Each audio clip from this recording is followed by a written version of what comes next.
ಕೃಷ್ಣ ಮತ್ತು ಸುಧಾಮನ ಬಗ್ಗೆ ಯಾರಿಗೆ ತಾನೇ ಗೊತ್ತಿಲ್ಲ ಹೇಳಿ. ಸುಧಾಮ ತುಂಬ ಕಷ್ಟದಲ್ಲಿರ್ತಾನೆ, ಕೃಷ್ಣನಿಗೆ ಅವಲಕ್ಕಿ ತಂದುಕೊಡ್ತಾನೆ.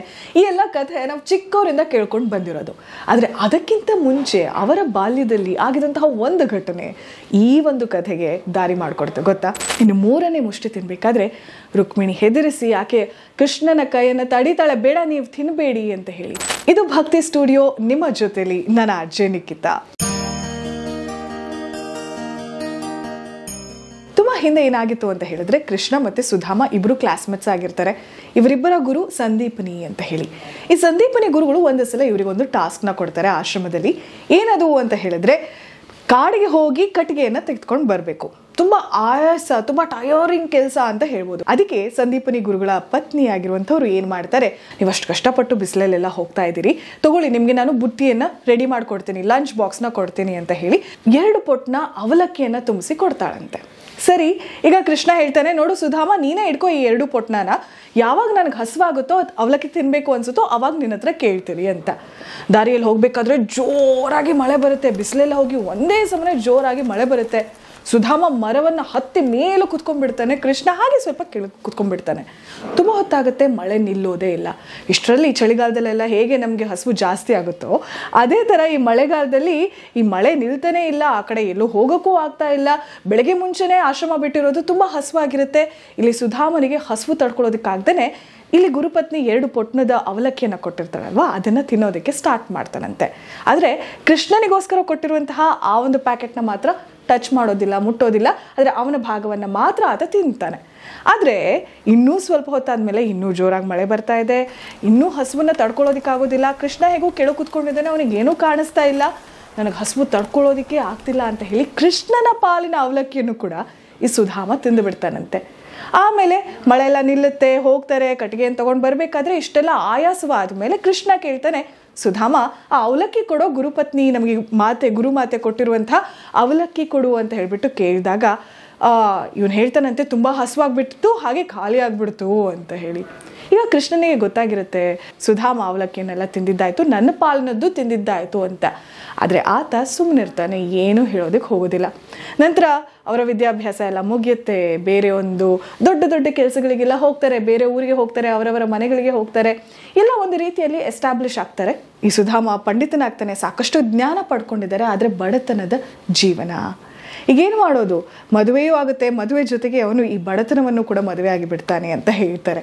ಇಷ್ಟರಲ್ಲಿ ಕೃಷ್ಣ ದ್ವಾರಕವನ್ನು ಆಳ್ತಾ ಇದ್ದಾನೆ. ಒಂದು ಸಲ ಏನಾಗುತ್ತೆ, ಈ ಕೃಷ್ಣನ ಬಗ್ಗೆ ಸುಧಾಮನ ಪತ್ನಿಗೆ ಗೊತ್ತಿರುತ್ತೆ. ಅವಳು ಹೇಳ್ತಾಳೆ, ಹೋಗಿ ಕೃಷ್ಣನ ಭೇಟಿ ಮಾಡಿ ಏನಾದರೂ ಸಹಾಯ ಮಾಡ್ತಾನೆ ಅವನು ಅಂತ ಹೇಳಿ ತುಂಬ ಹೇಳಿದಾಗ ಸರಿ ಅಂತ ಒಪ್ಕೊಳ್ತಾನೆ. ಬರೀ ಕೈಯಲ್ಲಿ ಬೇರೆಯವ್ರ ಮನೆಗೆ ಹೋಗಬಾರ್ದು ಅನ್ನೋ ಮಾತಂತೂ ನಮ್ಗೆ ತುಂಬ ಚೆನ್ನಾಗಿ ಗೊತ್ತಿದೆ. ಈಗ ಏನಾದರೂ ಕೊಡೋಣ ಅಂತ ಹೇಳಿದ್ರೆ ಮನೆಯಲ್ಲಿ ಏನೂ ಇಲ್ಲದಂತಹ ಪರಿಸ್ಥಿತಿ. ಆಗ ಸುಧಾಮನ ಪತ್ನಿ ಪಕ್ಕದ ಮನೆಯಿಂದ ಅವಲಕ್ಕಿಯನ್ನು ತೆಗೆದುಕೊಂಡು ಬಂದು 3 ಮುಷ್ಟಿಯಷ್ಟು ಅವಲಕ್ಕಿಯನ್ನು ತೆಗೆದುಕೊಂಡ್ಬಂದು ಸುಧಾಮನಿಗೆ ಕೊಟ್ಟು ಇದನ್ನು ಕೃಷ್ಣನಿಗೆ ಕೊಡುವಂತ. ನೋಡಿ, ಎಲ್ಲಿಂದ ಎಲ್ಲಿಗೆ ಕನೆಕ್ಷನ್ ಅಲ್ವಾ.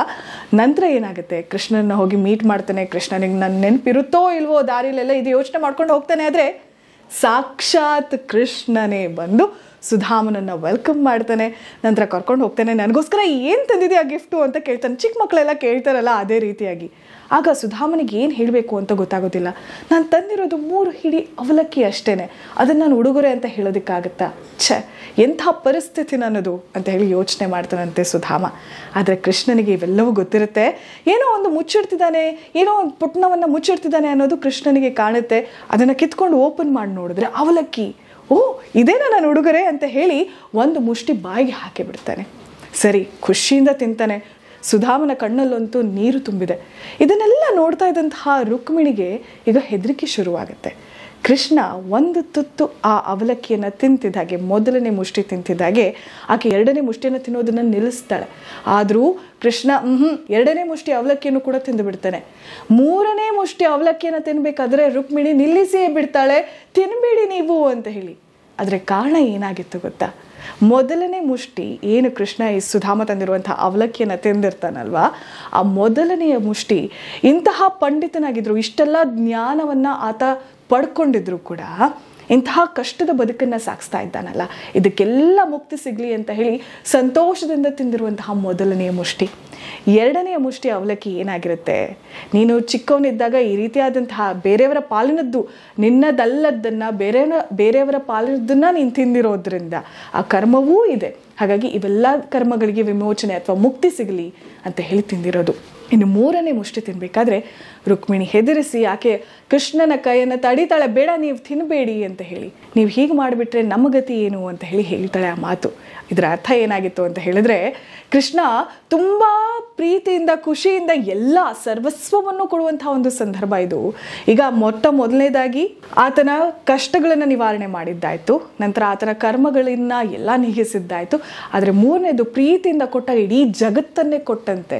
ಆಗ ಪ್ರತಿಯೊಂದು ಅವನ ಪಾಲಾಗ್ಬಿಟ್ರೆ ಉಳಿದವರ ಕತೆ ಏನಾಗಬೇಕು, ಕರ್ಮದ ಬ್ಯಾಲೆನ್ಸ್ ಮಾಡುವಂಥದ್ದು, ಪ್ರತಿಯೊಬ್ಬರು ಅವರವರ ಕರ್ಮವನ್ನು ಅನುಭವಿಸ್ಬೇಕು ಅಂತಿರುತ್ತಲ್ಲ, ಇದರ ಅರ್ಥ ಏನಾಗಬೇಕು, ಆ ಕರ್ಮದ ನ್ಯಾಯ ಏನಾಗಬೇಕು ಅಂತ ಹೇಳಿ ಯೋಚನೆ ಮಾಡ್ತಾರಂತೆ. ಇದು ರುಕ್ಮಿಣಿ ಹೇಳಿರುವಂತಹ ಮಾತು ನಿಜ ಅಂತ ಹೇಳಿ ಕೃಷ್ಣ ಸುಮ್ಮನಾಗಿ ಬಿಡ್ತಾನೆ. ಹೀಗೆ ಎಷ್ಟೋ ಬಾರಿ ನಮ್ಮದಲ್ಲದನ್ನು ನಾವು ಬೇರೆಯವರದ್ದನ್ನು ಕದ್ದು ಅಥವಾ ಕಸ್ದುಕೊಂಡು ತಿಂದು ಬಿಡ್ತೀವಿ. ಆದರೆ ಕರ್ಮ ಅನ್ನುವಂಥದ್ದು ಅದರ ಕೆಲಸವನ್ನು ಮಾಡ್ತಾ ಇರುತ್ತೆ ಅನ್ನೋದು ಒಂದು ಕಥೆ. ಆದರೆ ಇನ್ನು ಈ ಮೂರು ಮುಷ್ಟಿಗಳು ಹಲವಾರು ವಿಚಾರವನ್ನು ನಮಗೆ ತಿಳಿಸುತ್ತೆ. ಮೂರು ಗುಣಗಳಾಗಿರ್ಬೋದು, ಹಾಗೆ ಮೂರು ರೀತಿಯಾದಂತಹ ನಿದ್ರಾಸ್ಥಿತಿ ಆಗಿರ್ಬೋದು, ಜಾಗೃತ ಸುಪ್ತ ಮನಸ್ಸಿನ ಸ್ಥಿತಿ, ಇವೆಲ್ಲವನ್ನು ಕೂಡ ಪರಿಗಣಿಸುವಂಥದ್ದು.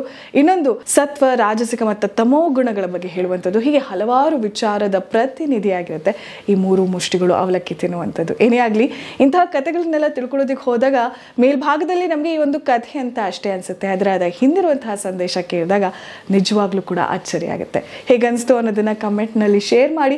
ರೇಡಿಯೋ ಸಿಟಿ ಕನ್ನಡ ಯೂಟ್ಯೂಬ್ನ ಸಬ್ಸ್ಕ್ರೈಬ್ ಮಾಡೋದಕ್ಕೆ, ಹಾಗೆ ರೇಡಿಯೋ ಸಿಟಿ ಕನ್ನಡ ಇನ್ಸ್ಟಾಗ್ರಾಮ್ ಮತ್ತು ಫೇಸ್ಬುಕ್ನ ಫಾಲೋ ಮಾಡೋದಕ್ಕೆ ಮಾತ್ರ ಮರಿಬೇಡಿ. ಸೈನಿಂಗ್ ಆಫ್, ನಿಮ್ಮ RJ ನಿಖಿತಾ. ಇಂತಹ ಹೆಚ್ಚಿನ ಕಾಂಟೆಂಟ್ಗಳಿಗೆ ಸಬ್ಸ್ಕ್ರೈಬ್ ಆಗಿ radio city Kannada YouTube channel. ಏನ್ ಯೋಚನೆ ಮಾಡ್ತಿದ್ದೀರಾ? ಬೇಗ ಬೇಗ ಬೆಲ್ ಐಕನ್ ಕ್ಲಿಕ್ ಮಾಡಿ.